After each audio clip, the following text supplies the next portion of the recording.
Where did BDO darts go wrong? Everyone wonders, but no one knows the reason. Today, we reveal to you the secrets of BDO darts and why it went completely wrong. In the world of sports, we have stories of winning and losing that are remembered for a long time. But what happens when money problems, questionable choices, and not being able to change cause a once successful group to fail? Get ready, because we're going to hear about how the British Darts Organisation, which people also call BDO, came to an end after 47 busy years. But before we get to the sad part, let's go back to a clear January morning in 1973. On January 7th, 1973, the British Darts Organisation started with people clinking glasses and darts hitting the board. Ollie Croft, who had a big idea, led the way. It soon became really important in the darts world. 3 years later, another darts group, the World Darts Federation, started too. A big movement came when the BDO had its first BDO World Professional Darts Championship in 1978. This event became famous and had different names like Lakeside and the Embassy. The championship made darts history. However, when the 90s began,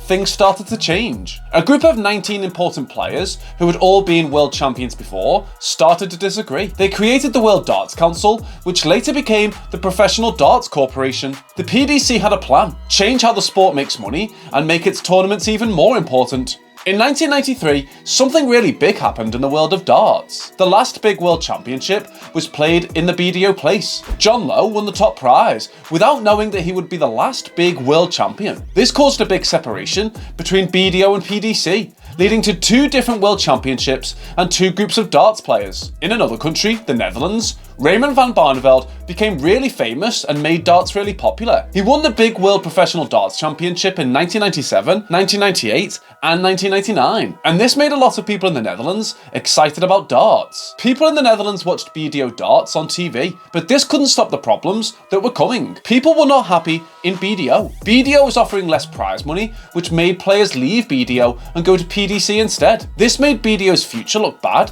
because players wanted more money and attention. They didn't know it, but these big changes were the start of the end for BDO. Don't forget to hit the bullseye so you never miss out on any of our amazing darts videos. While everything was going wrong, there was some small hope. In 2009, BDO got a really good offer. Barry Hearn, the important leader of PDC, gave BDO a big offer of £1 million. He said he would also give them another £1 million.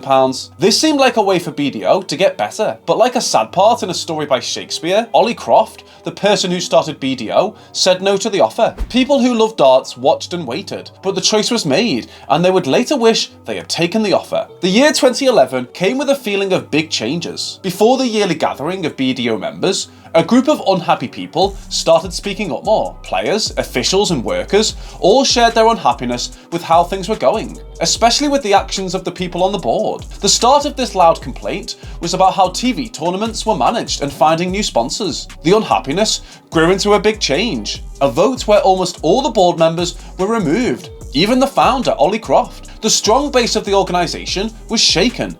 Its main supporters moved by the very people who had made it. On the other hand, PDC continued to get more professional. The appeal of the sport's main group became really strong. The start of the development tour and the challenge tour in PDC gave new players more ways to try, making the BDO stage less important. The shine of the BDO tournament faded, and they weren't shown on TV as much. At the same time, BDO's way of promoting also wasn't working well. By 2018, people in the BDO were speaking out. Famous players like Ross Montgomery, Tony O'Shea and Glenn Durant talked about their problems, saying that the efforts to make people interested weren't good and the rules were too strict, stopping BDO players from joining PDC tournaments. In the middle of all this trouble, a big change happened. The BDO, trying to save itself, said that BDO players could join PDC tournaments without any rules. The big choice was about their idea of darts for all, wanting to remove the things that kept the two groups apart. This change wasn't just for men, but women too got a chance. This choice was really important, like a crossroads, a path that could help the BDO get better or make it even worse. After 2018, a new period started.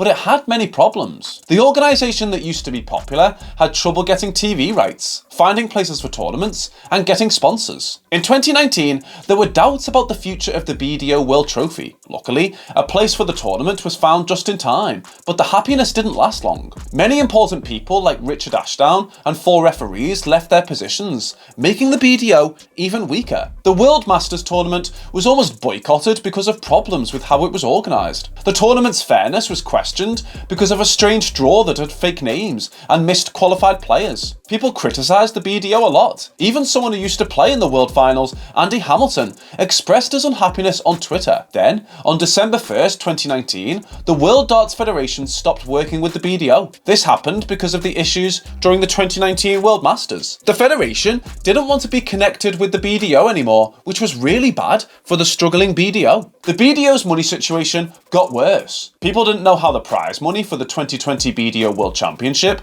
would be given out. This was a problem because the famous lakeside venue was not going to be used for the event. During the World Cup, it was revealed that the BDO owed a lot of money to a Dutch company that was supposed to broadcast the World Masters tournament. As things got worse, people paid attention to the promised prize money. Just 3 days after the deadline, only a small part of the money that was promised was given out. The winner, Wayne Warren, got much less than the £100,000 he was supposed to, and this made him and others feel very disappointed and upset. In the middle of all this confusion, Des Jacklin, the head of the BDO who started leading in August 2018, decided to step down in March 2020. People accused him of having conflicting interests, and he became a central person in the organisation's money problems. The BDO's top management was in ruins, a result of the difficult situation that had been getting worse for years.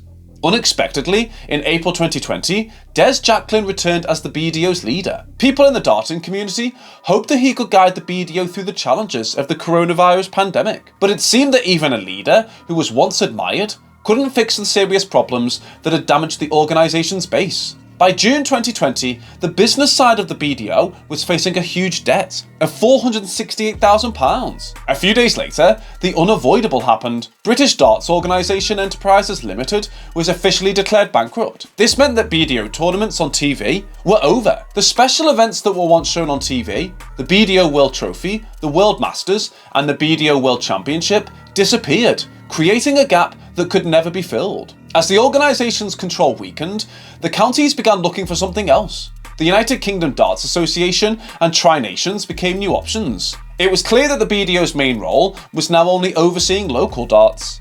In September 2020, the story came to a climax. All the counties left in the BDO and joined the UKDA. The BDO's last strong point fell apart, and its once powerful influence became only faint sounds in the breeze. In the end, the British Darts Organisation stood as a mere shadow of its former self. With a legacy spanning 47 years, it had once been the torchbearer of darting excellence. But the perfect storm of financial troubles, leadership controversies, and growing discontent had taken their toll. The bleeding was slow, yet relentless. The final nail had been driven into the coffin. Don't forget to hit the bullseye so you never miss out on any of our amazing darts videos. See you next time.